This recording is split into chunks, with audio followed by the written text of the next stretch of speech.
It was just after midnight when I finally parked my car outside the small rental cabin tucked away in the woods of northern Vermont.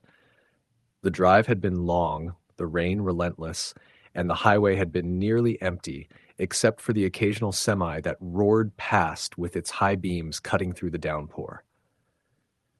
I had picked this cabin to escape the city for a few days, to reset after a string of long nights at work and restless evenings in my cramped apartment. The cabin's listing had promised isolation, quiet, and the kind of deep forest silence that makes a person think, for just a little while, they could disappear completely. At the time, it sounded like exactly what I needed. The first thing that struck me when I got out of my car was how intensely dark it was beyond the reach of my headlights. The trees loomed like silent black sentinels, their branches scraping against one another with the wind. I could hear rain tapping on the roof of my car and sliding down the windshield, and somewhere in the distance a branch cracked sharply, though it could have been the wind. I shoved the key into the lock, noting that the door opened without complaint, and stepped inside. The cabin smelled faintly of wood polish and dust. Everything was still, almost unnervingly so, except for the soft patter of rain against the roof and a faint creak from the floorboards. I dumped my bags on the floor near the small kitchenette and flicked on the lights. The interior was cozy, rustic, and dimly lit, with the kind of furniture that made you feel as though you were staying somewhere abandoned but cared for, a place someone had left in a hurry but still wanted visitors to feel welcome. I turned on the heater. The chilly air seeped through the old window frames. The room filled with a low hum as it kicked in, and I began unpacking. I had been looking forward to this. Just me, a few days of reading, sleeping, and listening to nothing but the rain. I sat down on the couch with my laptop to check emails, the dim lamp casting a small pool of light around me. Outside, the storm had intensified. The wind rattled the edges of the windows, and the trees shook violently. I thought about calling it a night, but I had promised myself I'd get a little work done first. That was when I noticed the first odd thing. The power flickered, just for a second. I blamed it on the storm. Then, as I typed, I heard it. A soft, deliberate knock at the door. My heart jumped. I lived alone in the city, and I was used to locking doors, but this was different. Out here, in the middle of nowhere, it felt like the woods themselves were pressing against the cabin. I told myself it had to be the wind, a branch slamming against the siding. Still, the knock came again, louder this time, rhythmic, like someone was testing the door. I stood, staring at it. The dark outside made it impossible to see anything. My rational mind screamed at me, "It's just the storm," yet my body froze. I crept to the door and peered through the peephole. Nothing, just darkness. I waited, holding my breath, but the rain beat down so hard it could have been hiding anyone or anything. I finally muttered, "It's fine," and stepped back, though my fingers lingered on the deadbolt for a little longer than necessary. I tried to convince myself the storm had just messed with my perception, that it was just isolation making me jittery. I went back to the couch, telling myself a cup of coffee would calm me. The night wore on. I lost track of time, watching the rain cascade in heavy sheets outside. Around 2:30 a.m., I started hearing noises inside the cabin. Small, subtle things at first. A soft scuffing across the floorboards upstairs like someone was walking very lightly. My cabin was a single level, but there was a tiny storage loft above the living area. I had assumed it was empty. The sound stopped whenever I held my breath to listen closely, then resumed, faint but unmistakable. My first thought was maybe it was an animal. Raccoon, squirrel, something that had found a way in. But I checked the windows and doors. Everything was secure. Then I heard it clearly, breathing. Not heavy, not from exertion, but slow and shallow. Deliberate. Close. Coming from the direction of the loft. My heart thudded in my chest. I grabbed the baseball bat I had left leaning against the wall, a habit I had picked up living alone, and slowly made my way toward the ladder that led to the loft. As I climbed, the sound stopped. I peered into the darkness. The loft was empty as far as I could see. My pulse still racing, I leaned down and whispered to myself, "Get a grip, you're imagining this." That's when I noticed the small, almost imperceptible footprints in the dust. Tiny, bare, wet, just like someone had walked barefoot across the wooden floor. Only I hadn't. No one had. I froze, staring at them. The tracks ended just at the edge of the loft's opening. No further. I backed away, slowly, trying not to make a sound. As I did, I felt it. The hair on the back of my neck standing straight up, that prickly, crawling sensation you get when something's watching. I spun around toward the living room. Nothing. Then a whisper so soft I barely caught it. "Hello." I froze. My throat went dry. I dropped the bat. "Who's there?" My voice sounded pathetic, weak, echoing in the empty room. The whisper came again, this time from the kitchen, closer. "Hello, I'm here." I bolted to the door, fumbling with the lock. The rain had stopped, oddly enough, replaced by an eerie silence that pressed in from all sides. I swung the door open and looked outside. The forest was pitch black, but nothing moved. No shadows, no figure, nothing. My rational mind screamed at me, "You're alone." But deep down, a chill wrapped around my spine, squeezing. I tried to go back inside, thinking maybe I'd overreacted. That's when I noticed the sliding glass door at the back of the cabin. It was slightly ajar.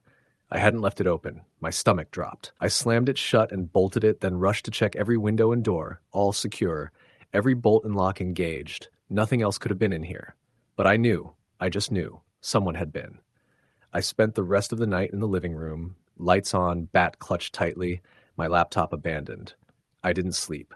Every creak, every settling of the old cabin made me flinch. By morning, exhausted and shaken, I went outside. Nothing. Just the storm debris, a few broken branches, the smell of wet earth. But in the mud by the back porch, there were footprints. Bare, small, wet, leading up to the door, and leaving again into the trees. I left that morning, promising myself I'd never return. I told friends, but they all assumed I'd let my imagination run wild in the isolation and storm. Maybe they were right. Maybe it was all paranoia. But even as I write this, months later, I can't shake the feeling of being watched, of the soft breathing in empty rooms. And sometimes late at night when I'm drifting off, I swear I can hear that whisper again. "Hello, I'm here." Weeks after, I tried to rationalize it. Maybe an animal had found a way in. Maybe my exhaustion had played tricks. But when I looked at security footage from my apartment complex, something I hadn't thought to do until recently, I froze.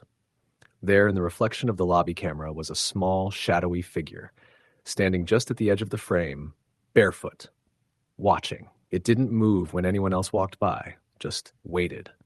And then, suddenly, it disappeared. I haven't been able to sleep properly since that night at the cabin. Every time I close my eyes, I feel eyes on me, something waiting in the corners of my vision. I hear subtle sounds, footsteps that stop when I look, the faint creak of floorboards, a whisper that disappears before I can catch it. Friends tell me I need therapy, that I should see someone about anxiety or PTSD.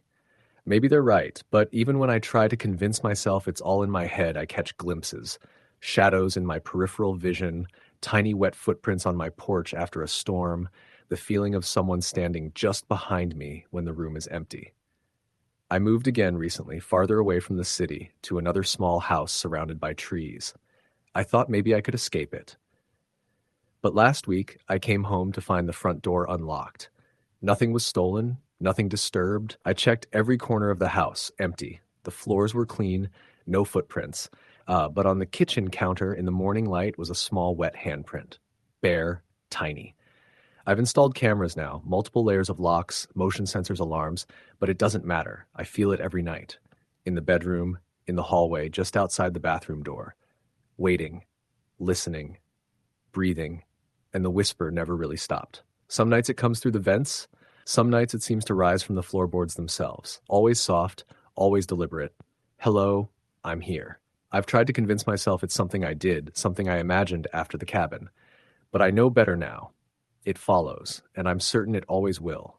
No matter where I go, no matter how far I run into the quiet countryside or the city streets, it's patient, waiting, watching, knowing I can never truly be alone. Story, the end. It started on a Friday evening in late October, when the air had that sharp, almost metallic chill that hinted winter was lurking just around the corner. I was driving home from work on a long stretch of country road I'd taken hundreds of times, the kind of road where the headlights cut through a thick darkness that seemed to swallow everything else whole. There was no traffic, not a single other car in sight, just the occasional flicker of a deer in the tree line. The soul, frozen for a moment before disappearing into the shadowy brush. It was the kind of isolation that makes a person feel both peaceful and exposed at the same time. I was exhausted. The week had been brutal, with double shifts at the plant and barely enough sleep to keep my eyes open on the drive home. My hands gripped the wheel tighter than usual, knuckles white, partly from fatigue and partly from that vague, creeping unease that comes from being alone on a dark road. I told myself it was nothing, just nerves, just the fact that the sky had turned completely black faster than usual, with no stars or moon to guide me. But the feeling didn't leave me. About halfway home, my headlights caught something on the side of the road. At first, I thought it was a large rock or a piece of trash, but as I got closer, I realized it was a person, a woman. She was standing perfectly still on the shoulder, her back to me, and she didn't move as I slowed down. Her hair was long and dark, hanging limp over her shoulders, and she was wearing what looked like an old faded dress, one of those long cotton nightgowns that people wore in the 50s or in old horror movies. She didn't raise her hand to wave, didn't do anything but stand there looking straight down the road. I slowed, rolling to a stop a few feet behind her, and instinctively reached for my phone. I considered calling 911, but I couldn't figure out exactly what I would say. There's a woman standing on the side of a road looking weird? That wouldn't sound urgent. Still, I got out of the car, trying to appear calm, thinking maybe she needed help. I called out, "Hey, you okay?" She didn't respond. I stepped closer, my shoes crunching on the gravel. That's when I noticed something was off. Her skin was pale, almost translucent in the beam of my headlights, and her hair seemed to shift slightly, like it was moving underwater, even though there wasn't a breeze. I squinted, trying to make sense of it. Then I noticed her shoes, or the lack of them. Her bare feet were dirty and bruised, and she hadn't moved an inch. "Ma'am?" I asked again, my voice catching slightly. She turned her head, slowly, too slowly, and looked at me. Her eyes were wide, impossibly wide, with dark rings under them, and for a moment I thought I saw her lips move, but no sound came out. Just a soft, wet trembling, like a sigh caught in her throat. I froze. My instincts screamed at me to run, but I also didn't want to leave someone in trouble. "Do you need a ride?" I said, my voice louder this time. Then she started walking. Not toward me, not away, but sideways along the edge of the road, keeping pace with me. Her movements were unnervingly smooth, like she was gliding, but the gravel beneath her feet crunched normally. I stumbled back toward my car, fumbling for the door, and when I got in and locked it, she stopped, just stood there, staring at me. I tried to convince myself to drive away slowly, to get some distance, but as I turned the key, the engine refused to start. The lights flickered once, then went out entirely. My heart was pounding, my breath coming fast, and I noticed that even in the darkness, I could still see her, somehow. Standing there, smiling faintly, I reached for my phone again. No signal. Nothing. Then she raised her hand, not to wave, not to reach, but as if to point at me, at the car, at the dark interior where I was trapped. The hairs on my neck stood on end. Something about her eyes, it wasn't just wide, it was empty, hollow. Like she wasn't looking at me, she was looking through me. And then she whispered. Or at least, I thought she did, because it wasn't really a sound, more like a thought forced into my head, heavy and cold. "Go back. Turn around. Don't go home." I slammed the car door, trying the key again. Nothing. My hands shook so badly I dropped it twice. The whisper came again, closer this time. "Go back. Don't go home." Panic took over. I threw the door open and ran, not in any particular direction, just away from her. I didn't look back until I hit the main road, and when I did, there was no sign of her. The shoulder was empty, the night silent, the gravel crunched under my feet, but there was no figure, no presence. My car sat there, dead, headlights off, looking ordinary. I made it to a gas station a few miles down, breathing hard, heart hammering, and the clerk gave me a weird look when I tried to explain. "Lady on the road," I said, voice shaking. She was standing there, and then I trailed off. He shrugged, said, "Probably some kid playing a joke." But I knew it wasn't a joke. I knew what I had seen. I eventually got my car towed home, and I tried to forget it, but over the next few nights, I started noticing things. Small things.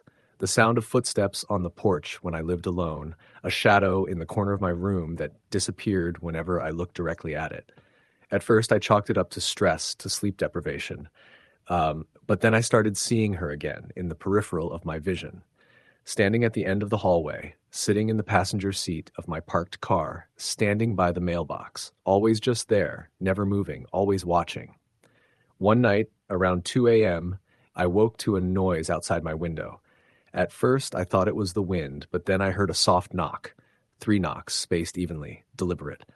My bedroom window faces the front yard, and when I crept to it, there she was, standing just beyond the porch light. Her hair hung in her face, but her eyes met mine. That same hollow stare. I wanted to scream, to call for help, but my voice froze. She raised her hand slowly and pointed again. Not at me this time, at the front door. Then she disappeared. Just gone. Sleep became impossible. I started sleeping in the living room, lights on, door locked, but it didn't help. Every night I heard knocks, whispers, the soft dragging of feet across the floor outside. Sometimes I'd catch glimpses of her in the kitchen, reflected in the fridge door, staring at me with that impossible gaze. I started asking neighbors if they'd seen anything, anyone walking the roads at night. No one had.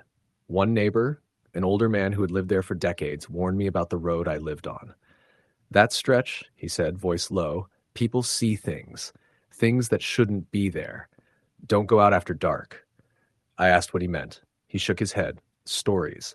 Long ago, a woman was killed on that road, run over by a drunk driver. Her body was never claimed. Some say she wanders the night looking for someone to notice her, or maybe looking for revenge. Hard to say. I wanted to laugh it off. I wanted to tell myself it was coincidence, sleep deprivation, nerves. But deep down, I knew. I knew what I had seen, what I had felt. It escalated. Objects in the house would move. Doors would slam when no wind blew. Lights flickered. Sometimes I'd wake up in the middle of the night to the sound of soft crying, like someone sitting on the edge of my bed, staring at me. Always gone when I turned on the light. I tried everything. Salt lines across the thresholds, cameras, even staying awake for 48 hours straight to see if it was my imagination. Nothing stopped it. Nothing made it leave. Months went by. I became a ghost in my own home, jumping at every sound, every shadow. Friends stopped coming over. They thought I was losing it. Sometimes I'd see her in reflections, windows, mirrors, even my phone screen, and I'd swear she was smiling. A faint, sorrowful smile. But there was something else there too. Something hungry. Then one night, she came into the room. Fully. No more peripheral glimpses or shadows, standing at the foot of my bed, silent, watching me breathe. I couldn't move. I couldn't speak. And she whispered. This time, out loud, clear as day. You shouldn't have come back. I tried to scream, but nothing came out. She reached toward me, slow, deliberate, and I finally saw her face up close. Skin pale, stretched tight over her bones. Eyes deep black voids, mouth slightly open, teeth sharp, faintly glistening. I bolted upright and ran out of the room, down the stairs into the kitchen. Nothing. Silent. Empty. I moved. Left that house. Sold it quickly. No questions asked. I tried to convince myself that distance would help, that leaving would break whatever had attached to me. It didn't. Because even now, when I lie down to sleep in my new apartment in a busy city, with people walking outside, traffic, lights, sometimes I see her. Sometimes I feel her standing at the end of my bed, in the corner of the room, just watching, waiting. And every night, without fail, I hear the soft whisper, "You shouldn't have come back. I know she's patient. I know she waits. And I know deep down that she will never leave me alone." The last time I checked my phone, there was a picture, taken while I was asleep. A blurry image, but unmistakable. She was standing over me, smiling that same sorrowful, hungry smile. The caption read simply, "See you soon. I keep the lights on now, always. I keep the doors locked. I try not to go out after dark. I tell myself it's just a nightmare. But every night when I close my eyes, I hear the soft, deliberate steps coming closer, and I know she's there, waiting for me, still pointing, still whispering. And I wonder how long it will take before she decides I've been patient enough." Story the end. It had started like any other summer evening in the small town of Millfield, Ohio. The heat hung heavy in the air, thick enough that even the slow, gentle breeze coming off the river felt like a warm sigh rather than relief. Cars crawled along the narrow streets, their engines droning lazily, and kids' laughter drifted from the local park, punctuated by the occasional bark of a dog. At first glance, Millfield seemed like a place frozen in comfort, where nothing out of the ordinary ever happened, but I had learned that appearances could be deceiving. I moved to Millfield at the start of June. My apartment was on the second floor of a converted brick building, an old structure that had housed offices in the past. I liked it: high ceilings, wide windows, and an exposed wooden staircase that groaned underfoot in the most satisfying way. I lived alone, which was exactly what I wanted after months of living in noisy shared apartments during college. I had friends, but the solitude felt necessary. At night, I could lie awake and hear only the hum of the ceiling fan and the distant sound of the river. The first night in my apartment passed quietly. I unpacked my things, arranged my books on the shelves, and made a small dinner for myself. Outside, the city seemed asleep, lights flickering in windows like distant stars. I felt a deep, comfortable relief in the silence. It was almost perfect. Almost. By the third night, I began noticing odd things. It was subtle at first. A shadow at the corner of my vision when I moved too quickly, a faint sound of someone breathing in the hallway, though I lived alone. I chalked it up to the building settling, my mind playing tricks, maybe a branch tapping against the window. But the feeling, the prickling sensation crawling along the back of my neck, didn't fade. One night I woke up around 3 a.m. The apartment was dark except for the muted glow of streetlights through the window. I felt a heaviness in the room, like the air itself had weight. Then I heard it. Soft, deliberate footsteps on the wooden floor outside my bedroom door. I froze. They stopped when I stopped moving, started again when I breathed too loudly. My heart hammered in my chest. I told myself it was impossible, that I was imagining it, but every nerve in my body screamed that something was there. I grabbed my phone from the nightstand and flicked on the flashlight, ready to confront the source of the noise. My hand shook, the light bouncing wildly across the walls. The hallway was empty. The footsteps had stopped. The silence pressed against me like a tangible thing. I stayed awake until sunrise, staring at the door, too terrified to sleep.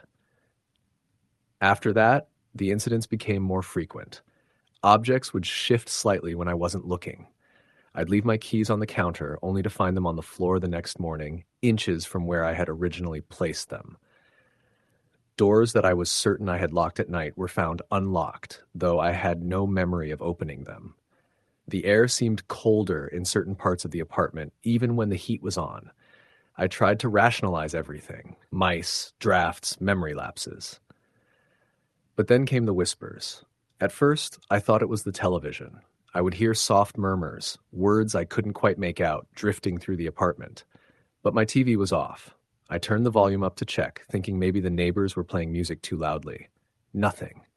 The whispers would stop whenever I turned toward them, almost as if they were shy, as if they didn't want to be caught. One night, I was reading in bed when I felt a presence at the foot of the mattress. Heavy, oppressive, like someone had decided to lean over me. I froze. I could feel my breath catch in my throat. I forced myself to turn my head. Nothing.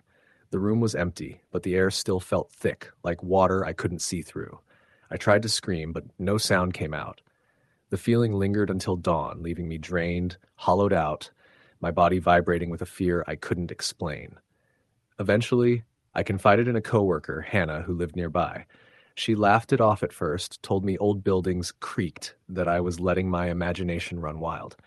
But when I told her about the whispers, the shadows, the footsteps, her face changed.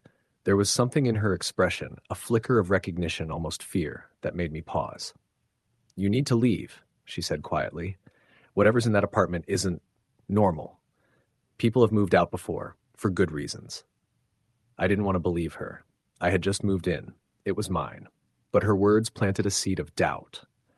That night, I went home and double-checked every door and window. Everything was locked, but I couldn't shake the feeling that someone or something was waiting. The events escalated. One night, I woke to the sound of my bedroom door creaking open. I sat up, heart hammering. The room was dark. I reached for my phone to turn on the flashlight, but the light wouldn't turn on. That's when I felt it, a hand, icy cold, brushing against my ankle. I bolted upright, and the hand vanished. The door slammed shut on its own. I ran out of the apartment and didn't sleep there that night. I started researching the building. Old property records, online forums, local archives. It was built in the 1920s, a time when Millfield was booming with industry. There were stories of workers disappearing, of a tenant who jumped from the roof, of strange noises reported for decades. Some articles mentioned a man who had died in the building under mysterious circumstances, a recluse who was never found. The more I read, the more the pieces fit together, like the building itself was a vessel for something that never left. The breaking point came one stormy night in July. Rain pelted the windows, wind rattled the frames. I was reading in the living room when I heard the faint strains of music, an old piano tune coming from the hallway. I didn't own a piano. I didn't even play one. I followed the sound, trembling, flashlight in hand. The hallway stretched endlessly, darker than it had any right to be. The music stopped abruptly, replaced by a low guttural whisper, "Get out!" I froze. My mind screamed to leave, to run, but my legs refused to move. The air grew colder, my breath fogging in front of me. Then I saw it, an indistinct figure just beyond the reach of the flashlight. Tall, hunched, impossibly still. The whispers intensified, surrounding me from every corner of the apartment. I turned to run, tripped, fell, and the figure was suddenly in front of me. Its face was hidden in shadow, but I could feel its gaze, penetrating me, judging me. I don't know how long I lay there, paralyzed. When I finally scrambled to my feet, the figure was gone. But the apartment had changed. The walls seemed to breathe, inhaling and exhaling with a slow, deliberate rhythm. Doors I hadn't touched were ajar. The air smelled faintly of decay. I realized then that leaving wasn't an option, not entirely. The building had me, and it wanted me to stay. I spent the next few weeks in a haze of fear and exhaustion. I barely slept. I stopped inviting friends over. I left lights on constantly. But the presence persisted, sometimes passive, sometimes aggressive. I would wake to furniture rearranged, whispers echoing through the apartment, shadows flitting across the walls. Every attempt to leave was thwarted. Locks jammed, cars wouldn't start, my phone would die without explanation. It was as if the building itself had absorbed me into its walls. Then came the night I realized it wasn't just the building, it was me. I woke to the sensation of someone breathing directly into my ear. I rolled over, heart pounding, and saw my own reflection in the mirror. But it wasn't me. The reflection smiled, slowly, deliberately, and the smile widened until it was a grotesque mockery of my own face. My reflection whispered things I didn't understand, promises of never leaving, of being part of the building forever. I fled the apartment the next morning. I don't know how I managed to drive out of Millfield without being stopped by some unseen force. I didn't look back. I rented a small motel room in another town, vowing never to return. But even now, weeks later, I feel it. Sometimes when I blink, I catch a glimpse of that apartment in my mind, hear the faint whisper of my own name. I can feel the presence, patient, waiting for me to return. I tell myself it's paranoia, that I'm exaggerating. But I know the truth. I can't explain it fully, and I don't want to. Some places aren't meant for the living, and some buildings, they remember. They wait. They watch. Every night I lie awake, listening to the wind outside the motel window, wondering if one day, when I finally let my guard down, I'll see that shadow again, creeping at the edge of my vision. And I know that when it comes, I won't be able to fight it. Not really. Not like before. I try to sleep. I close my eyes. I tell myself it's safe. But every floorboard creak, every rustle in the dark, every fleeting shadow reminds me that it's never gone. And maybe, somewhere, it's laughing, waiting for the moment I think I'm finally alone. Sometimes, in the dead of night, I swear I can hear the whispers of that apartment calling me back. Story the end. It was a humid Friday night in late August when I realized that moving into a small town in upstate New York might not have been the best idea. I had just graduated college and found a decent job in a local insurance office in the town of Maplewood. The place was quaint, the kind of town where everyone seemed to know everyone else's business.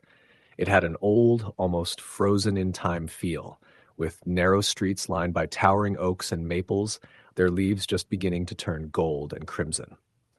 The rent for the tiny one-bedroom apartment I had managed to secure was cheap, almost suspiciously so, but I was naive, eager, and alone, which made me overlook the fine print.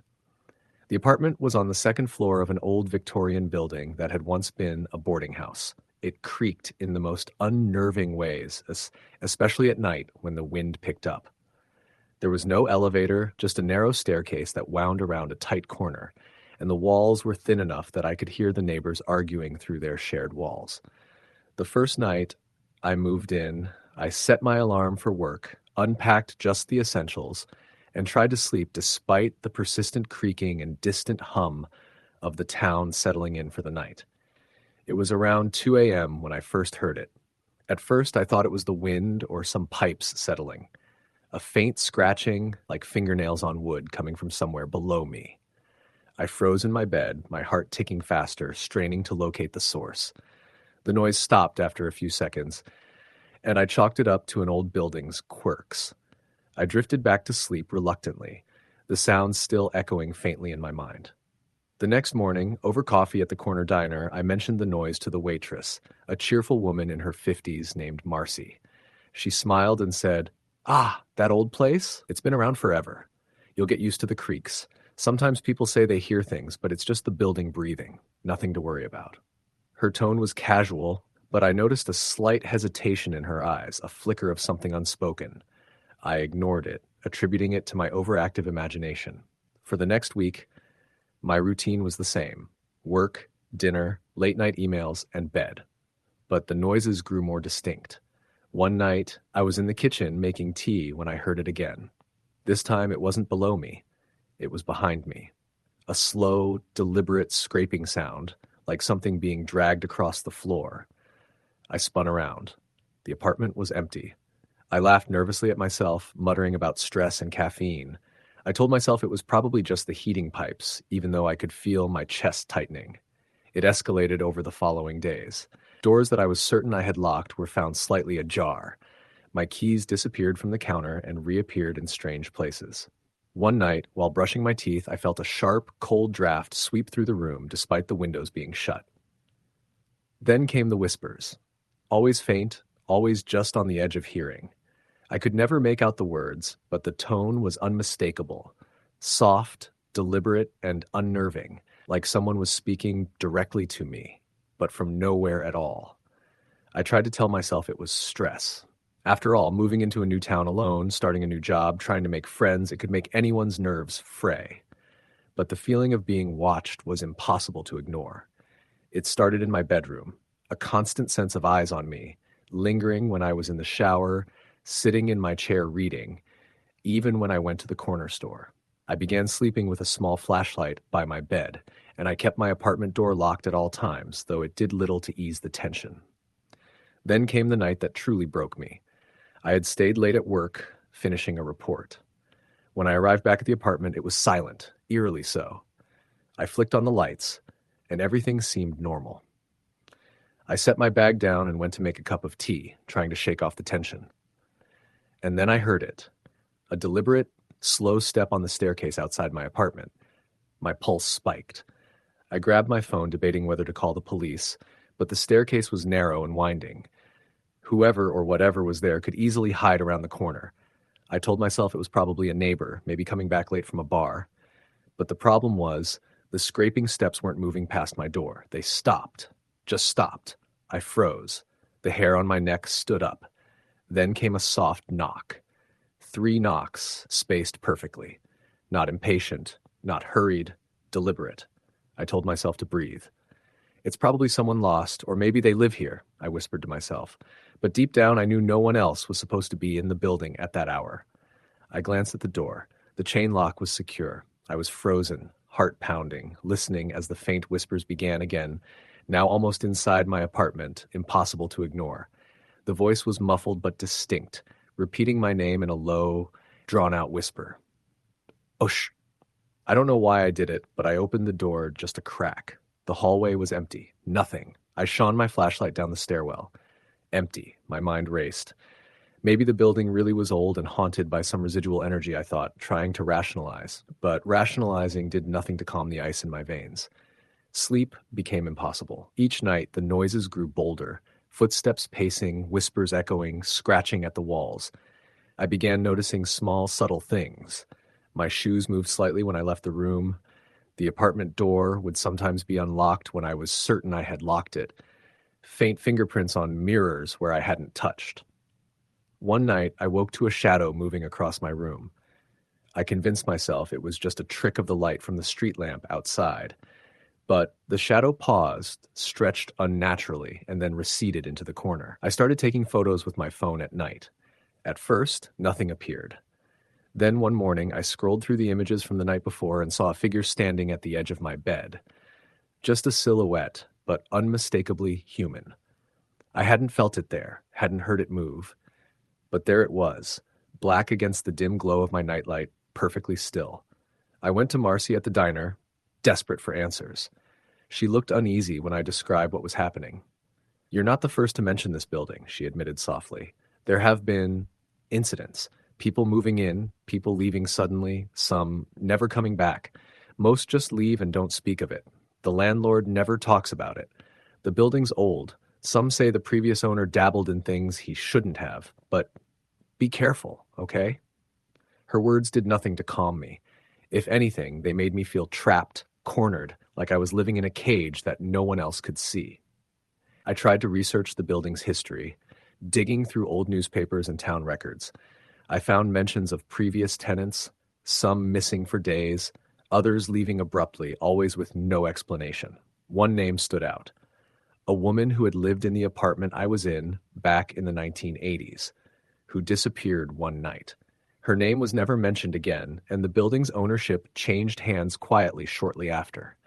The following night, the noises became unbearable. Scratching, whispers, dragging sounds, and now banging on the walls as if someone or something was testing the limits of the space. I sat in the corner of my apartment, phone in hand, ready to call anyone if it escalated. And then, without warning, the lights went out. Total darkness. The air turned cold, impossibly cold, like the chill of a grave. My flashlight flickered, and when it came back on, the silhouette from the photo was standing closer. I could see faint features now, pale, almost translucent skin, dark, empty eyes. I stumbled backward, heart racing, but my back hit the wall.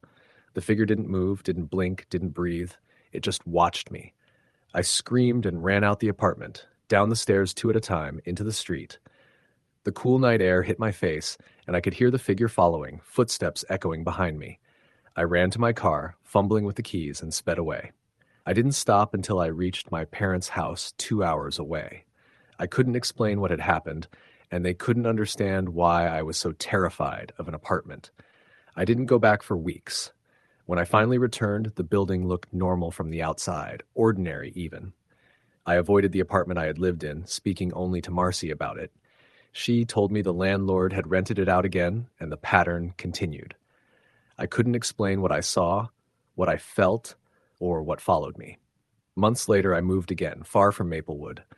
I tried to put it behind me, but I never could. The whispers, the shadows, the feeling of being watched, they followed me.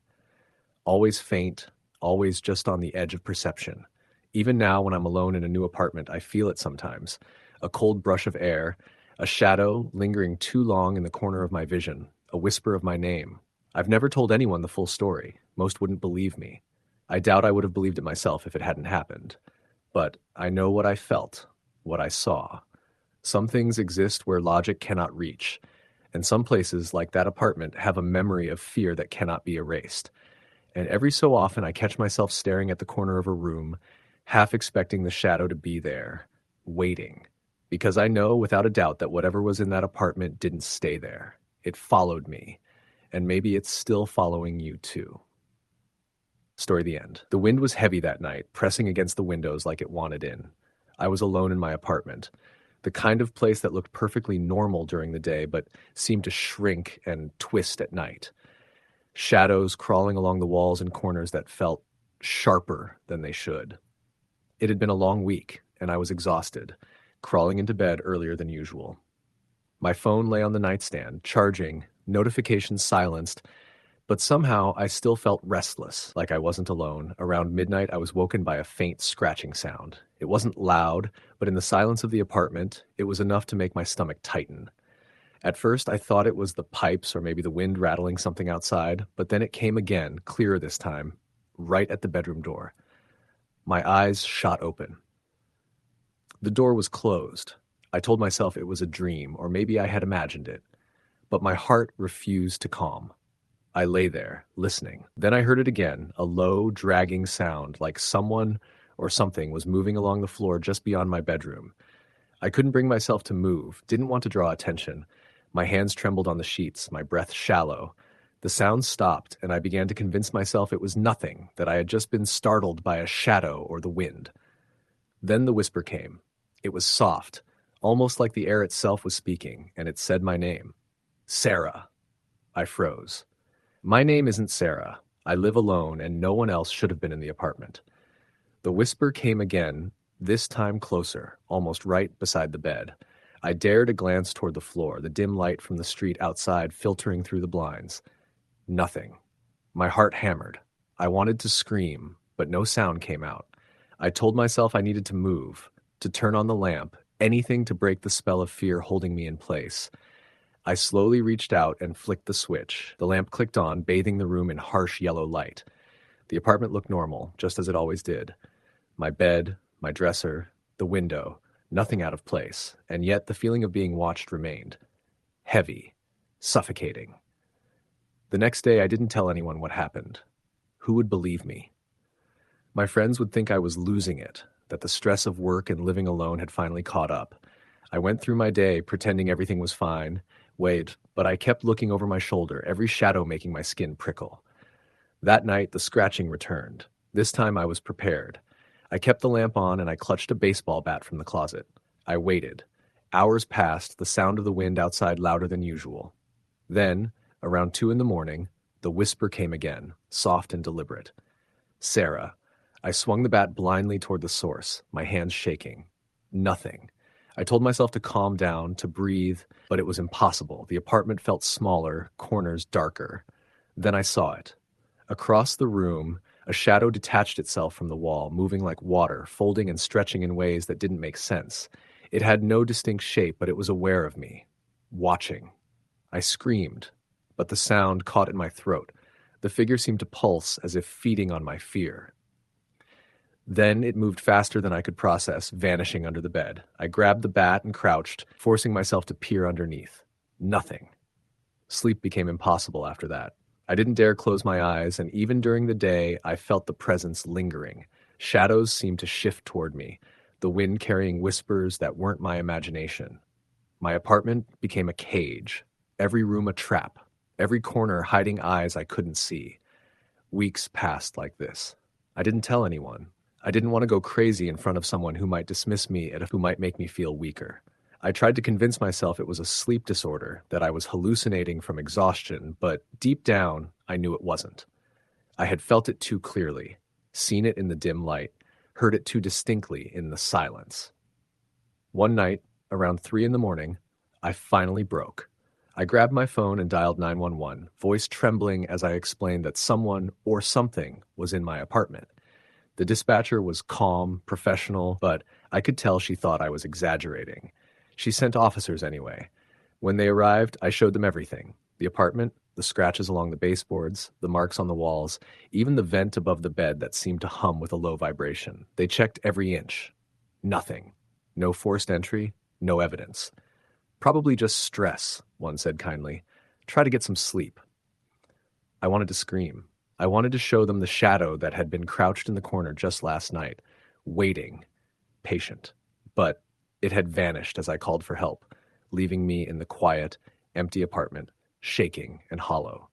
I left my apartment the next day, stayed with a friend across town, hoping that distance would help. But even there, I felt it. Sometimes when I woke in the middle of the night, I would hear the whispering just beyond the closed door. Sometimes I would glance in a mirror and see a shadow move behind me, a shadow that didn't match my own. I started researching old urban legends, local myths, and stories about entities that could follow a person, attach themselves to their fear. I read about things that hid in shadows, that whispered names, that waited until the mind was most vulnerable. Some stories were so detailed, so specific, that they made my skin crawl. Every description matched the presence I had been feeling. I tried everything. Rituals, cleansing sprays, prayer, lighting candles, leaving windows open, leaving doors unlocked. Nothing worked. The figure didn't need to break in. It didn't need permission. It simply existed wherever I did. Patient, persistent, watching. Then came the dreams. At first, they were vague, shadows moving just beyond my vision, whispers in the dark, but soon they became clearer. I would wake in the exact same positions as in the dream, my heart racing, the room around me unchanged, but the sense of being watched suffocating. The whispering followed me into dreams, bending them, reshaping them into warnings. One night, in a particularly vivid dream, I saw the figure clearly. Tall, impossibly thin, with limbs bending at impossible angles. Its face was pale and smooth, with black, hollow eyes that burned with a kind of patient malice. It tilted its head, studying me, and whispered, "You cannot hide." I woke screaming, the words echoing in my mind. The lamp was still on. My apartment was quiet, but I knew it was watching, always watching. I began leaving the lights on permanently, installing cameras, recording devices, even sensors on doors and windows. I tried to capture it to prove it existed, but every time I reviewed the footage, it had vanished. Shadows that flickered but contained no shape, sounds that hummed but produced no form. Always close, always gone.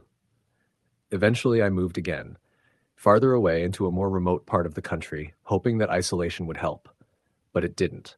I could feel it in the trees at night, in the wind, in the way the air seemed to press against me when I tried to sleep. Sometimes I would wake to find my notes rearranged, my pen moved, things subtly shifted as if something unseen had been there. The whispering changed over time. It started using my own name, my real name, murmuring it softly just beyond the edges of hearing. Sometimes it would speak in complete sentences, never threatening directly, but always implying, "I'm here. You cannot escape. You will sleep soon and I will be there." I stopped telling people. No one could understand. No one could help. And I began to notice something worse. The feeling of being touched in sleep, a weight on my chest, a pressure at my side, always brief but unmistakable. Years passed. I learned to live with it, or at least to survive. Sleep became a rare commodity. I sleep in short bursts, always with lights on, always with a camera running, always listening. The whispering never ceases. It does not tire, it does not sleep. It watches patiently, waiting for the moment when I can no longer resist, when I let my guard down for even a second. Even now, as I sit writing this, I feel it behind me, a shadow that doesn't belong, a presence that bends the air, the faintest whisper brushing against the edge of hearing. Soon. Sometimes I wonder if I will ever truly be alone, if I will ever sleep without fear, if I will ever escape it. But I know the answer. Deep down, it will follow, patient and silent, until the day it no longer needs to wait. And so I write, documenting everything, hoping that someone will understand, that someone will see, that someone will believe. Because it is real. I have felt it, seen it, heard it, and it waits. Always waiting. Even now, in the flickering light, I feel the brush of air, the shadow that lingers just behind my shoulder, the cold pressure at my chest. The whispering is almost constant. It is never quiet, never distant. And as I finally close my eyes tonight, exhausted beyond reason, I hear it clearly. Sleep, I am here. Story, the end. It started the way small, ordinary nights start, quiet, unremarkable, and full of mundane patterns. I had just moved into my apartment in a small town on the outskirts of a city I'd never lived in before. The streets were lined with lampposts that flickered inconsistently, a neighborhood that carried the strange smell of wet asphalt even on dry nights. I had taken the place because it was cheap on the top floor, and the landlord insisted that it had character. I didn't care about character. I cared about solitude. The first night I slept like a baby, exhausted from the drive, the boxes, the heavy silence of an empty apartment. But the second night, I noticed it. The faintest creak, like someone stepping on a floorboard, far away down the hall. I lived alone. I was sure of it. But the sound made my stomach knot in a way that felt instinctive. My rational mind tried to explain it. Old buildings settle, the pipes expand. But even then, I had that twitch in the back of my brain that said, listen closer. By the third night, I was aware of things I hadn't noticed before. Small things at first. The hum of a heater turning on and off, the faucet dripping even when I was certain I'd shut it, a shadow crossing the far side of the kitchen when the moonlight hit the blinds just right. I tried to ignore it, to tell myself I was imagining things. But the sense of being watched grew heavier. I work nights. Not the whole night, just the late shift at a convenience store a few blocks away. I figured being awake at odd hours would help me feel safer in my own place during the day. It didn't. because it wasn't the night that scared me. It was the moments when everything should have been safe, the moments when I should have been asleep. One night, I was lying in bed scrolling through my phone, the dull glow illuminating my apartment, when I heard it. A knock. Soft, gentle, almost polite, at the front door. I froze. I live on the top floor, and the building's main entrance was locked, always locked. I didn't answer. I waited, heart pounding, telling myself it could be someone who got lost or maybe maintenance, but the knocking came again, just once more, slower, deliberate. Then silence. I stayed awake for hours after that, listening to the building settle, the occasional hum of a car passing outside, telling myself I had imagined the knock. And then I heard it again, this time from inside the apartment. At first, I thought maybe I'd forgotten to lock the bedroom door. But no, the door was shut, latched.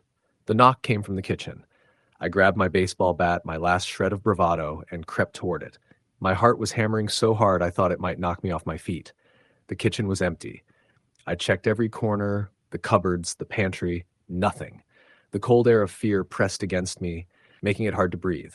And then I heard it. A whisper. A word, indistinct but guttural, coming from behind the refrigerator. I froze. I moved closer, swinging the bat in front of me, and the whisper stopped. I leaned down, peered behind the fridge. Nothing. I stepped back, trembling. My mind raced. Could it have been the wind? A mouse? A neighbor? But the sound of it, a voice, a human voice that didn't belong, pressed into my memory like a fingerprint. The nights after that became a pattern. Knocks, whispers, dragging sounds in the hallway, the faintest hint of movement out of the corner of my eye. Sometimes I would see shadows stretching across the living room floor, or the blinds twitching even though there was no breeze. I started keeping a flashlight on the nightstand and a small knife nearby. I told myself these were precautions, normal reactions. But even so, I felt my mind fraying. One night, after a particularly long shift, I collapsed into bed, exhausted. The hum of the air conditioning and the faint buzz of traffic outside were my lullabies. I closed my eyes, hoping for sleep, and then I heard it. The creak of the bedroom door. I sat up, breathing hard. The room was dark except for the sliver of light from the hallway. My heart sank when I saw it. A shadow, tall, thin, leaning against the doorway, just watching. I tried to speak, but my voice failed me.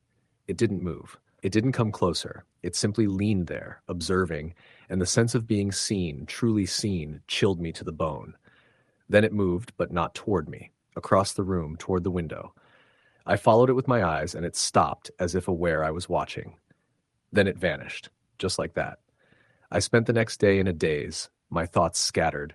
I considered leaving, moving out, but something kept me there. I wasn't sure why. Maybe curiosity, maybe stubbornness, maybe a foolish hope that confronting it would make it stop. The next night, I set up my phone to record video while I slept. I figured maybe I'd catch something on camera, something that could explain what I was experiencing.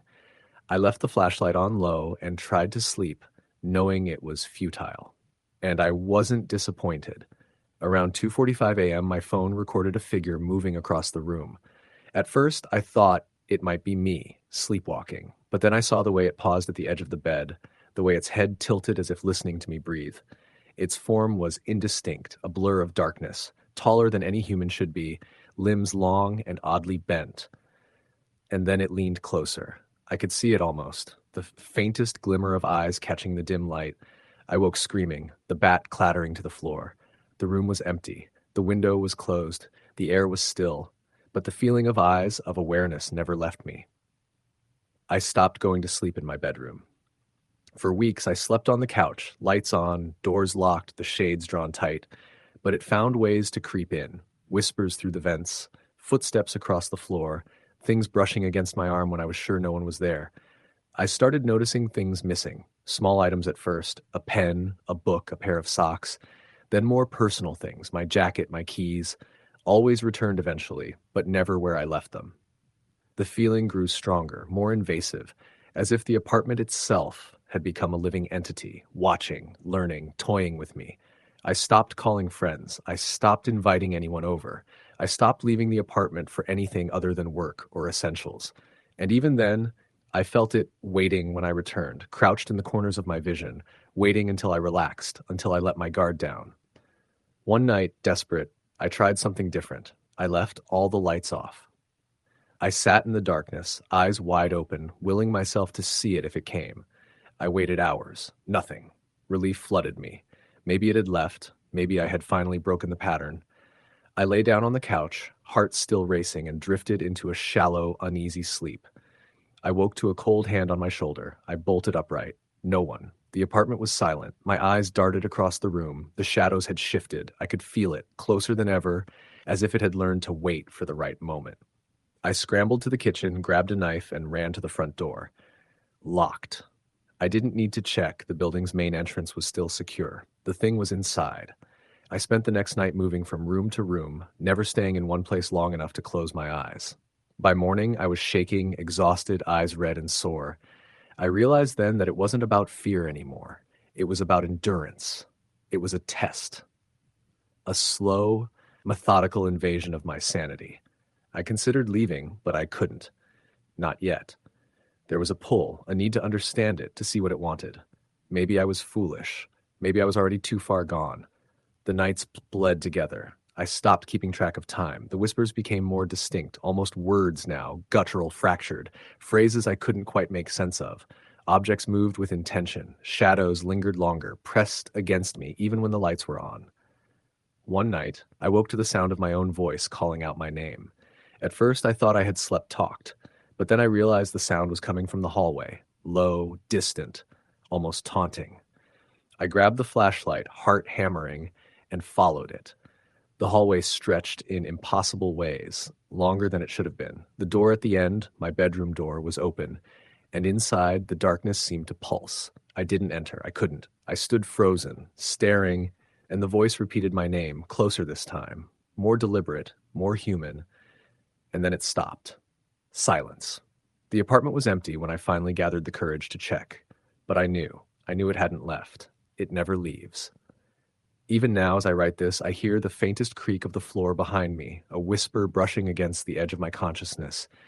It waits for me to sleep, waits for me to let my guard down. And every night, I wonder if this will be the night it decides I am ready. Because whatever it is, whatever watches from the darkness, it doesn't just want to observe. It wants more. And I fear the moment it finally has what it's waiting for, I won't be able to fight it anymore. Story the end. The first time I noticed something was off, I didn't think much of it. I had just moved into a small rental house in rural Pennsylvania, a place I found online because it was cheap and within commuting distance to my job in Pittsburgh. The house was old, a 2-story farmhouse with creaky floors and drafty windows, the kind of place that felt quiet but lived in, as if every board and beam had a story to tell. I had arrived on a crisp October afternoon, the sky overcast and the wind already carrying the sharp bite of approaching winter. I was tired from the drive and eager to settle in, so I unpacked quickly, making a mental note to check the locks and the wiring later. The first night, everything seemed normal. I was alone in the house, just me and the occasional gust of wind rattling the windows. I had a routine, a small comfort. I'd watch TV for a few hours, then go to bed early, leave the lights low, and try to fall asleep before the long night stretched out too far. But that first night, as I lay in bed listening to the wind outside, I could swear I heard a faint scratching sound from the kitchen. I told myself it was the house settling, or maybe a small animal. I drifted off, uneasy but not alarmed. The next few nights, the sounds continued. At first, it was just scratching, soft and intermittent, as if something was moving along the floorboards or against the walls. Sometimes it was accompanied by a faint tapping, almost rhythmic, like someone or something was testing the doors and windows. I began to feel watched, a creeping sense of unease that wouldn't let me sleep properly. I checked the locks, examined the windows, and even called the property manager to make sure there hadn't been any reported break-ins. Everything was secure. One night, I was sitting on the couch with a blanket around me, staring at a muted TV when I heard a distinct noise above me on the second floor. Footsteps, slow, deliberate, pacing from one end of the house to the other. I froze, heart pounding. I lived alone. I knew it. I told myself it must be the house settling, the floorboards contracting. But the sound was too precise, too deliberate, the rhythm of someone walking in sneakers or boots. I didn't move for what felt like hours, straining to hear anything else. Eventually, the noise stopped, leaving a silence so thick it pressed against my ears. I didn't sleep that night. I stayed on the couch until sunrise, watching the muted TV, trying to convince myself it was all in my head. But the unease didn't leave. It followed me throughout the day, in the shadows cast by the trees outside, in the corners of the rooms, in the hum of the refrigerator. Every creak and groan of the house felt purposeful, directed at me. By the third week, the activity escalated. I started noticing small things missing or moved. A pair of scissors from the kitchen counter would end up in the living room. A coffee mug I left on the table would be turned upside down or pushed to the edge. At first, I thought I was misplacing things, absent-minded, but the frequency and precision of the changes made me doubt myself. One night, I set up my phone on the counter with the camera facing the living room. I wanted proof, something to show I wasn't imagining it. I didn't have to wait long. Around midnight, I woke to the sound of soft footsteps again. I reached for my phone and glanced at the screen. At first, nothing. Then I saw it. A shadow moving across the floor, tall and thin, almost impossibly so, gliding rather than walking. My hand trembled and I dropped the phone, which clattered against the floor and went dark. When I picked it up, the figure was gone. Nothing recorded, nothing left behind. I stopped leaving the house alone. I began leaving a radio on, a light in every room, trying to create an illusion of activity and presence. Nothing seemed to deter it. The scratching, the tapping, the soft footsteps, they continued. Sometimes I would hear whispers, faint and unintelligible, coming from the corners of the house. I tried to ignore them, but the whispers grew more distinct over time, forming words I couldn't always comprehend, but that carried a tone of menace, like something was speaking just to me. One night, I was in the kitchen making a cup of tea when I felt a cold presence behind me. I turned slowly, and for a brief moment I thought I saw a figure in the hallway. Tall, thin, featureless, watching. I froze, unable to move, unable to breathe. When I blinked, it was gone. The air felt thick, heavy, charged, as if the house itself were holding its breath. I started documenting everything. I kept up a notebook, jotting down times, sounds, movements, and locations. Every night I would check and recheck the locks, set up cameras, and arm myself with whatever I could find. But the presence never entered the rooms while I was awake. It waited, silent, watching, patient. I began to dread closing my eyes because sleep was when it became bold. The dreams started around the same time. At first, they were faint, fleeting glimpses of a dark figure standing at the end of my bed, just beyond the edge of the covers. I would wake up paralyzed with fear, heart racing, body trembling. Then the dreams grew more vivid.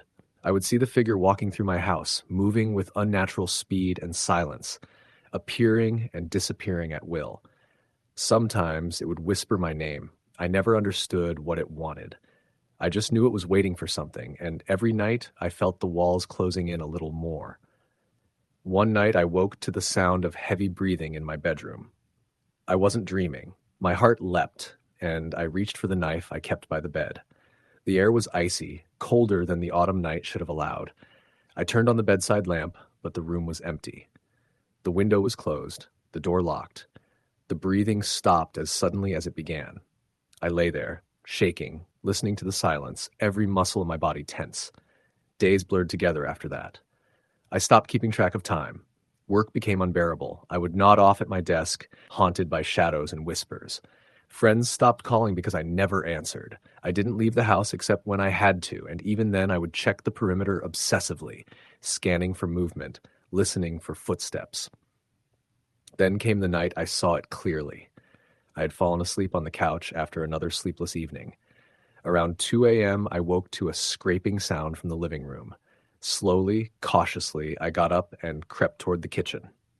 There it was, standing in the doorway to the hallway leading to the bedrooms. Tall, impossibly thin, pale like chalk, with eyes that seemed to absorb light rather than reflect it. I froze, unable to move, unable to breathe. It tilted its head slightly as if studying me. Then, without warning, it disappeared. Not moved, not turned, just gone. I knew then that it wasn't just a ghost, not a person, not a memory. It was something else, something patient, intelligent, and malevolent. I tried leaving again, but every time I drove away, I would feel it following. A shadow in the rearview mirror, a movement just beyond the trees, a flicker in the corner of my vision that disappeared when I looked directly at it. I stopped sleeping entirely. I stayed awake for days, then nights, surviving on coffee and sheer terror. The house had become a prison, and I its permanent guest. The presence would move objects when I wasn't looking, whisper to me when I was alone, and appear at random intervals, always observing, never attacking. I became convinced it was testing me, learning my habits, studying my fear. Months passed. I became a shell of myself, hollow-eyed and twitchy, whispering to myself to maintain sanity. I installed cameras and sensors, but every recording either showed nothing or glitched beyond recognition. I was losing my mind, or so I thought, until one night I saw it in the reflection of a window, standing just outside, not moving, simply watching. I screamed and ran outside, but the yard was empty. The wind was still, the trees silent, yet I knew it was there, waiting. The final escalation happened one night when I woke to find the figure standing at the foot of my bed. My chest heaving, I reached for the knife again, but it didn't move. It didn't blink. It simply stood, taller than I thought possible, staring. The whispers returned, now forming words I could understand. Sleep, sleep, in a tone that was both beckoning and threatening. I couldn't resist. The exhaustion, the constant fear, the relentless presence of it pulled me into unconsciousness despite my terror. I awoke to an empty room. The morning sun filtered through the windows, but the air still felt thick, charged, alive. I didn't sleep that night, or the next, or the next. Every night, I see it. Every night, it watches. Every night, it waits. And I know that one day, I will close my eyes and it will finally come. Until then, I am trapped in this house, in this nightmare, alone but never alone. I watch, I listen, I wait, and I write, because telling someone, anyone, is the only proof I have that it exists, that it waits, that it knows. Even now, as I type this, I hear the softest scraping from the hallway, the faintest whisper brushing past my ears. I know it is here. I always know, and I know it will never leave. Story the end.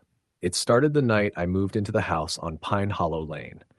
The neighborhood was quiet, almost eerily so, tucked at the edge of a small American town that most people would drive past without noticing. The house itself was old, a single-story brick structure with peeling paint on the shutters and a narrow, sagging porch. I had bought it at a steal, mostly because no one else wanted it. The realtor assured me it was charming with character, but the words didn't settle with me that first night as I carried boxes through the empty rooms. The air smelled of dust and mildew, with an underlying scent that reminded me vaguely of something metallic. I told myself it was nothing, just the age of the house, the sort of smell that clung to places left empty too long. The first night, I didn't hear anything unusual, only the wind tapping at the windows, the occasional groan of the old floorboards, and the creak of the roof settling. I had unpacked most of the kitchen and set out a few essentials in the living room, trying to make the space feel homey. I was exhausted from moving all day, and once I turned off the lights, sleep came quickly. But in the middle of the night, I woke to a soft creaking sound, like someone walking across the hallway outside the bedroom. I froze, listening. It stopped. I chalked it up to my imagination and went back to sleep. The next morning, I noticed small things. A box I had placed in the corner of the living room was slightly moved, not far, but enough that I paused. Maybe I had shifted it when unpacking. Still, a subtle unease had settled over me. I tried to ignore it and went about the day, running errands and buying groceries. The first real sign came that night. I was sitting on the couch watching TV when I heard it, a thump from the attic. It was slow, deliberate, like a heavy footstep. I froze. The attic ladder was folded up and locked into the ceiling. I had been the only one in the house all day. I tried to tell myself it was the house settling, that old houses made noises, but the sound came again, then another thump, followed by a dragging sound, soft but unmistakable. It was moving across the floorboards up there. My heart started racing. I called out, half laughing, half panicked. "Hello? Is anyone there?" Nothing. Silence, except for the hum of the heater and the wind outside. I didn't sleep much that night. I lay in bed listening for sounds, straining to hear anything that would make sense. Around 2 a.m., I thought I heard whispering. It was so soft I wasn't sure it was real. It seemed to come from the hallway outside my bedroom door, faint but unmistakably human. My heart pounded. I got up slowly, clutching a flashlight from the nightstand. The beam cut through the hallway path, but the house was empty. I walked to the living room and checked the doors. They were all locked. The attic hatch was still folded up and locked. Nothing seemed out of place, yet the feeling of being watched settled over me, thick and heavy. Over the next few nights, things escalated. The sounds in the attic grew more persistent. Sometimes it was thumping, sometimes scraping, like someone dragging a heavy object. I started keeping a notebook, writing down every sound, every movement. I began to notice patterns. The noises only happened at night, always in long stretches of silence, always when I was alone. One night, I woke to the sound of someone, or something, moving in the kitchen. I grabbed a flashlight and slowly walked in. Plates were stacked in the middle of the floor, which I hadn't done. Cups were knocked over. I felt my pulse spike. I tried calling a friend, thinking someone had broken in, but the line was dead. Not even my cell phone worked. The storm outside had cut the power lines, leaving the house in total darkness except for my flashlight. And in that dark, I could feel it. Something watching me from the shadows, waiting for me to notice. I started sleeping in the living room with the lights on, the blanket wrapped tightly around me, eyes constantly scanning the shadows. But even then, I wasn't safe. The whispers started again, clearer this time, calling my name, murmuring things I couldn't quite make out. Sometimes the voice sounded like a friend's, coaxing me toward the hallway or the attic. I learned quickly to ignore it, to pretend I didn't hear anything. But that night, I couldn't. I thought I saw a figure standing at the end of the hallway, darker than the shadows around it. It didn't move like a person. It seemed fluid, stretching slightly, as if the darkness itself had shape. My flashlight flickered. When it steadied, the figure was gone. The room was silent except for my own ragged breathing. I contacted a locksmith to change all the locks and even had a security company install cameras. I wanted evidence, proof that I wasn't imagining things. The first night, nothing happened. I felt safer with the cameras, the extra locks, the lights on. But the next night, reviewing footage, I saw something that made my blood run cold. A shadow moved across the living room floor, pausing in front of the couch. Its edges were indistinct, like a figure captured through frosted glass, but there was intention in its movement. It turned slightly as if to look at the camera, then it vanished. I replayed it multiple times. My hands shook. It was real. I wasn't imagining it. I began researching the house.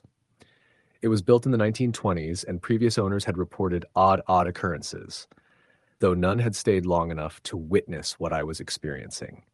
Neighbors mentioned they always felt uneasy around the place, even in broad daylight. I wondered why I had been so drawn to it, why I thought it was a good idea to live there. The more I learned, the more I realized I wasn't dealing with a typical haunting. The presence seemed aware of me, aware of my routines. It adapted to my movements, intensified when I was vulnerable, and receded when I tried to confront it directly.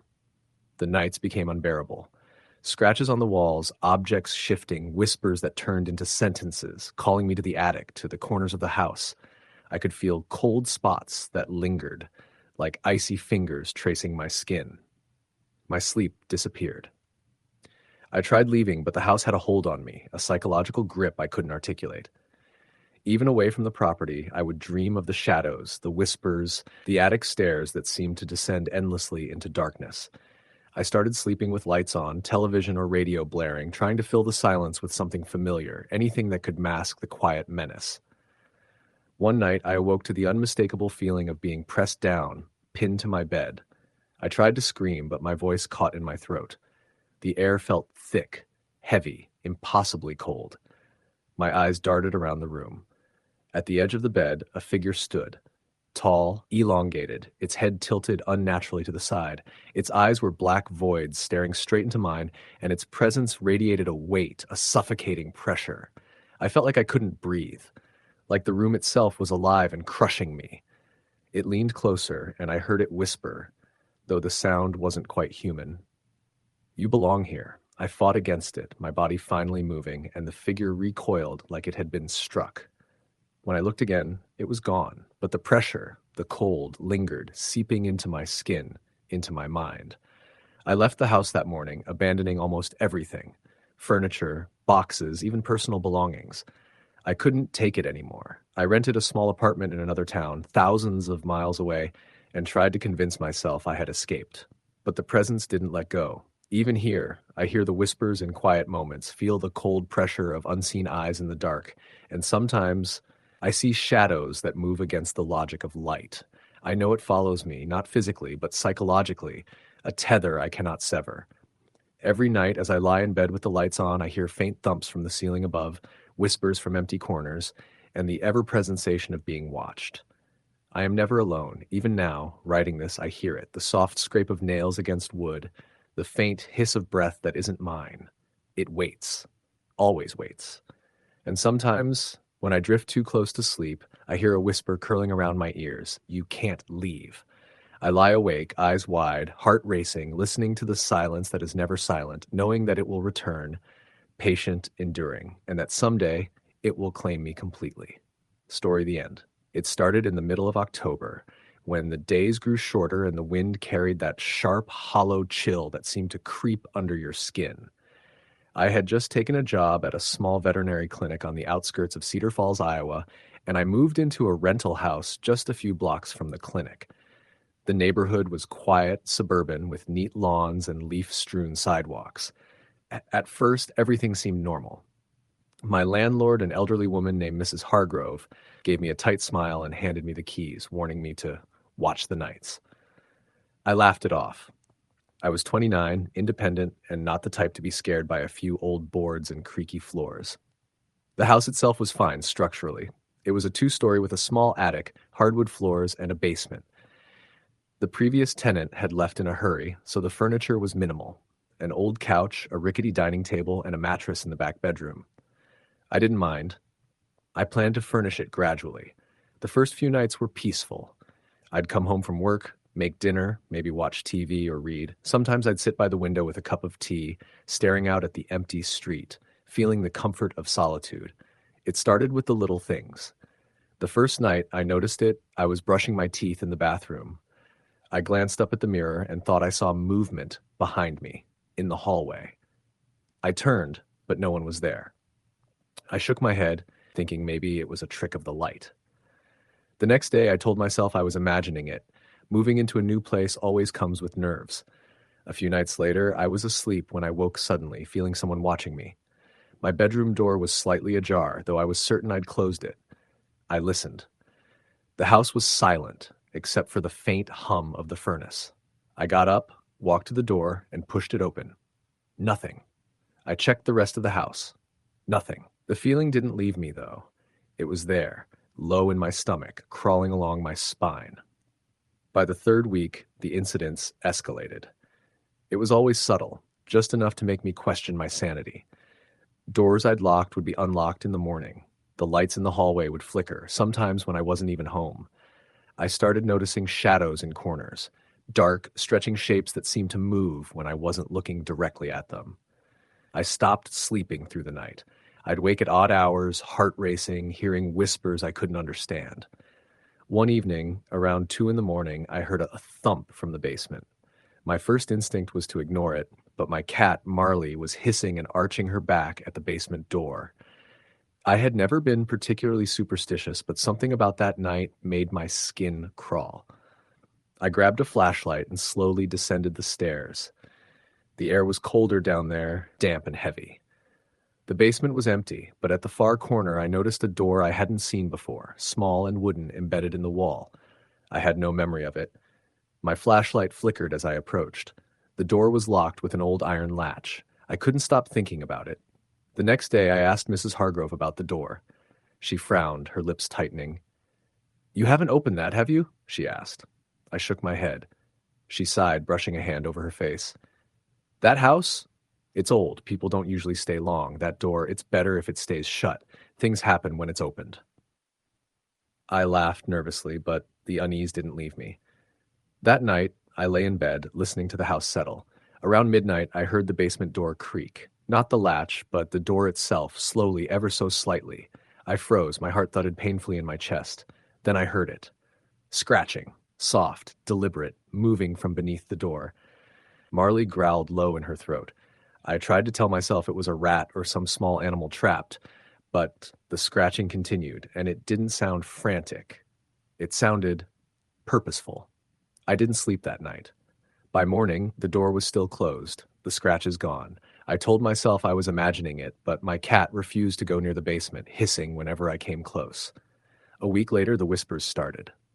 At first, I thought it was the wind through the old wooden panels, but soon I realized the sounds were words. I couldn't make them out fully, just fragments, low murmurs that seemed to echo from the walls themselves. I would be reading or lying in bed, and the whispers would rise, surrounding me. I tried recording them with my phone, thinking I could capture evidence, but when I played it back, there was nothing. Only silence. One night, I woke to find the bedroom window open, despite having closed and locked it before sleep. The air was icy, smelling faintly of earth and decay. I pulled the curtains closed, double-checked the locks, and went back to bed. Minutes later, I felt it, an impossible weight on the end of the bed, like someone or something was pressing down, waiting. I could hear Marley hissing softly, her fur bristled. I turned on the light. Nothing. The weight lifted as if it had been a figment of my imagination, but my heart refused to slow down. The following days were a blur of exhaustion. I was always tense, always alert. Work became secondary. I barely had energy to eat or leave the house. Every creak, every shadow, every whisper made me jump. I started to notice more changes in the house. Pictures tilted slightly on the walls, though I had no memory of touching them. Drawers left open. Cups moved. It was like the house itself was alive, watching me, testing me. One evening, I found a journal tucked behind a loose brick in the fireplace. The handwriting was spidery, almost frantic. It belonged to a man named Thomas, who had lived there in the 1950s. He wrote of shadows in the corners, whispers at night, doors that weren't supposed to be opened. He described the basement door, how something lived behind it. He wrote that he had seen it, just a glimpse, but it had followed him, always present, always watching. His last entry was a single line: I should have left. I began to understand the warning Mrs. Hargrove had given. I didn't want to open the basement door, but curiosity gnawed at me. One night, I decided I had to see for myself. I went down the stairs, flashlight in hand. The air was icy, the smell of damp and old wood choking me. I reached the small door, hands trembling. The latch gave way with a soft click, and the door swung open. The basement beyond was dark, but not empty. Shadows pooled in corners, thick and heavy, moving with an intelligence that made my skin crawl. I stepped inside, and the whispers rose, louder now, circling me. The walls themselves seemed to breathe. I shone the flashlight into the darkness and caught movement. Something tall, thin, impossibly fast, vanishing before I could focus. The air was alive with sound, like dozens of voices murmuring in one breath. I turned to run, but the door slammed shut behind me. The latch clicked as if it had locked itself. My flashlight flickered and went out. I was in total darkness, the whispers surrounding me, pressing against my mind. I could feel it, whatever it was, moving closer, circling me. I screamed, but the sound echoed back at me, distorted, twisted. Hours passed, or maybe minutes, time lost meaning. When the door finally creaked open, I stumbled out into the kitchen, trembling, covered in sweat. The basement was empty. The air was still. The house looked normal, but I knew it wasn't. I couldn't explain what I had seen or heard, and I didn't want to. The next morning, I packed a bag. I left a note for Mrs. Hargrove saying I had to leave and drove away without looking back. The streets blurred past, and the house faded in the rearview mirror. I tried to tell myself it was over, that I had escaped whatever it was. But even now, weeks later, I feel it. In my dreams, I see the shadows, hear the whispers. I feel the weight of something pressing against the end of my bed, waiting for me to let my guard down. I moved into a small apartment in a nearby town, furnished, modern, safe, or so I thought. The nightmares continued, always the same. The basement door, the whispers, the feeling of being watched. Sometimes I wake in the middle of the night to the faint sound of footsteps, soft and deliberate, outside my bedroom door. Sometimes I see shadows out of the corner of my eye, moving in ways that make no sense. I know I should leave, move farther away, but I can't. Wherever I go, I carry it with me. The fear, the whispers, the shadows, they've embedded themselves in my mind and my very being. Every night I lie awake, listening to the wind outside, waiting for that pressure at the foot of my bed, waiting for the whispers to return, and I know they will. Story the end. It was late October when I moved into the small, almost forgotten town of Halloridge, a place tucked away in rural Pennsylvania, far enough from Philadelphia to escape the noise, but close enough to reach civilization if necessary. The town had the usual small-town charm: a main street lined with aging brick buildings, a diner with vinyl booths, and a perpetual smell of frying bacon, and a population that seemed to consist mostly of older residents who had lived there their entire lives. The house I rented was an old two-story colonial on the edge of town, with peeling white paint and a sagging porch. The landlord had assured me it was perfect for someone starting fresh, and I had been eager to leave my cramped city apartment behind, craving silence and space. The first few nights were quiet, eerily quiet. I would lie in bed, listening to the wind brushing against the skeletal branches of the oaks in the yard, the occasional distant howl of a coyote, the faint creak of the old wooden floors. I was aware that old houses had noises, settling floors, pipes, the occasional draft, but there was a sense of weight to this place, a presence that I couldn't see but could feel pressing against the edges of my awareness. It started subtly. A sound in the kitchen late at night. The low scrape of a chair being dragged, or what I thought was a chair. I would wake, heart thudding, and find nothing there. The house smelled faintly of damp wood and dust, but sometimes I would catch a different smell, like smoke that wasn't coming from anywhere, or the faint metallic tang of iron, like blood. The first time I saw it, I thought I was dreaming. I woke in the middle of the night, half conscious, to the sound of footsteps across the living room floor. They were deliberate, slow, almost measured. I shivered and pulled the blankets over my head, pretending to be asleep, telling myself it was just the house, or maybe a neighbor wandering outside. The footsteps stopped. I held my breath, feeling the pulse in my ears, and then everything went silent. In the following days, I began noticing small, inexplicable things, objects slightly out of place, like a lamp that had been pushed a few inches from the wall or a book moved on the shelf. I would chalk it up to absent-mindedness, but the feeling of being watched began to gnaw at me.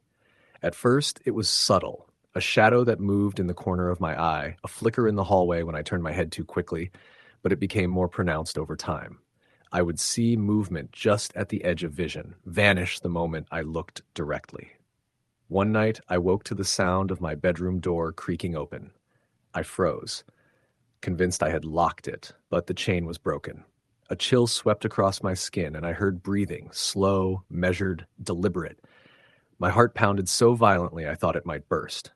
I sat up, flashlight in hand, scanning the room. Nothing. The air was still, yet heavy, as if something unseen had passed through. I lay back down, too terrified to sleep, waiting for morning. I tried to rationalize it. Maybe it was a raccoon in the attic, or the wind, or stress from the recent move. But rationality offered little comfort. The next night, the sounds became clearer. Soft whispers in the darkness, just beyond comprehension, almost as if the house itself were speaking to me. They came from every direction, shifting and swirling, impossible to locate. I could hear faint footsteps pacing back and forth, dragging along the floorboards, sometimes stopping abruptly, leaving an unbearable silence. The feeling of being watched intensified. I would wake in the middle of the night, convinced someone was standing at the foot of my bed, invisible yet present. I began locking the doors, closing windows, but the presence didn't relent. Objects continued to move, lights flickered without cause, and the whispers grew. One night, I heard it clearly, a low, hissing voice calling my name, Anna. I didn't answer. I didn't move. I could feel it in the room with me, the air thick, cold against my skin. I tried to sleep with lights on, but even then, shadows danced at the edges of the room, moving independently of any source. I started keeping a journal, noting the times, the sounds, the movements. I hoped documenting it might help me find a pattern or some logical explanation. But patterns offered no comfort. The activity was unpredictable, fluid, and almost intelligent, as if it knew I was observing. I tried to leave. I stayed with friends, stayed at the diner late after work, drove miles out of town just to feel the normalcy of a street lamp, the hum of a distant highway. But every time I returned, the house was waiting. Something had anchored itself there, and I was certain it had also anchored to me. I began to notice changes in myself. Sleep-deprived paranoia, shadows crawling across walls when none existed, the feeling of eyes watching me even when I was outside. I became jumpy, withdrawn, and almost afraid to speak to neighbors, fearing someone or something might overhear. One evening, the air was thick with fog. I had been working late and returned home, hoping for normalcy. I turned the key in the lock, stepped inside, and immediately felt the weight. The air was colder than usual, and the living room smelled faintly of decay. My flashlight illuminated the space, and I froze. On the far wall near the staircase, a figure stood, thin, pale, featureless. It didn't move, but exuded a presence, a silent accusation. My legs shook, and I dropped the flashlight. It clattered to the floor, spinning light across the walls. The figure didn't flinch, didn't respond, but then I realized it wasn't alone. Shadows began to stretch across the walls, dark and twisted, forming shapes that defied geometry. I backed into the kitchen, heart racing, and the whispers returned, clearer this time. You shouldn't be here. I fled into the night, not stopping until I reached the highway. I called the police, tried to explain what was happening, but the description of shadows and voices was met with polite skepticism. They suggested stress, sleep deprivation, maybe even hallucinations. I returned to the house the next day, hoping the terror had been a one-time occurrence. It hadn't. The air inside was thick, suffocating, and the presence was palpable. Doors slammed without wind, objects moved, and the whispers continued. I began documenting everything with a camera, hoping for proof. That night, I left it running in the living room. I slept in my car, parked in the driveway. When I reviewed the footage, my stomach churned. Shadows moved across the floor in ways impossible for a human, forming shapes that seemed almost humanoid yet grotesque. In the corner, I saw a figure, pale and tall, staring directly at the camera. I could feel its eyes on me, even through the footage. I reached out to a local historian, someone who had lived in Halleridge for decades. She was hesitant to speak, but eventually revealed the house had a dark past. Built in the late 1800s, it had once been the home of a wealthy family who mysteriously disappeared. Neighbors reported strange occurrences even back then: voices, shadows, sudden cold spots. Over the decades, several tenants had left abruptly, some claiming the house watched them. Though the specifics were always vague, there were whispers of occult practices, of rituals meant to anchor spirits to the dwelling. Armed with this knowledge, I tried to prepare myself. I blocked windows, burned sage, set cameras, and even tried recording the voices. Nothing changed. The presence adapted. It knew I was watching, knew I was aware. It became more aggressive. One night, I woke to a cold hand on my shoulder. I spun around, and nothing was there. The whispers were louder now, forming words. You can't leave. Not really. Sleep became impossible. Every shadow seemed alive, every creak deliberate.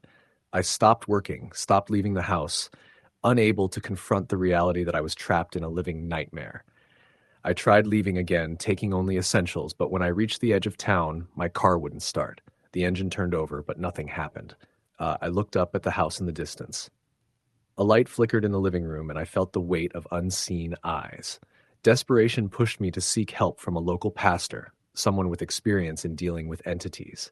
He came, an older man with a gentle voice and steady hands, carrying a small kit of holy water, candles, and a crucifix. He walked through the house with me, chanting prayers, sprinkling water in each room. For a brief moment, the house seemed to settle. The air lightened, and I thought maybe I had found a solution. That night, I slept in the house for the first time in weeks. For several hours, nothing happened. Then as the clock struck 2:13 a.m., the whispers returned.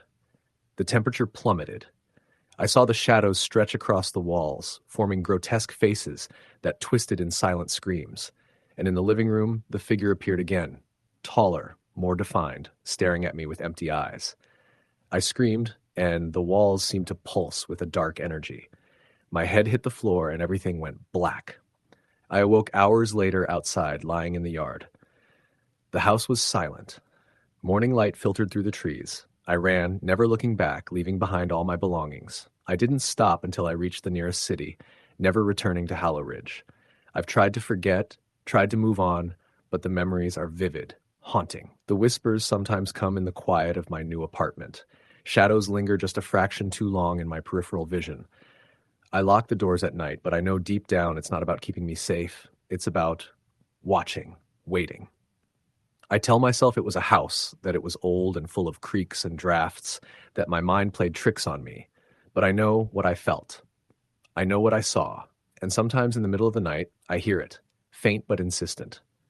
My name, carried on a voice that doesn't belong to this world. No one wants to believe stories like mine. They dismiss them, laugh, offer rational explanations. But I know. Some places remember, some places hunger, and some places never let go. The house in Halleridge was one of those places, and I fear, with a certainty that chills me to the bone, that I didn't escape it. I only delayed the inevitable. Because even now, miles away, when I close my eyes and the world is silent, I feel it. Watching, waiting, always there, just out of reach, whispering, "You can't hide." Story the end.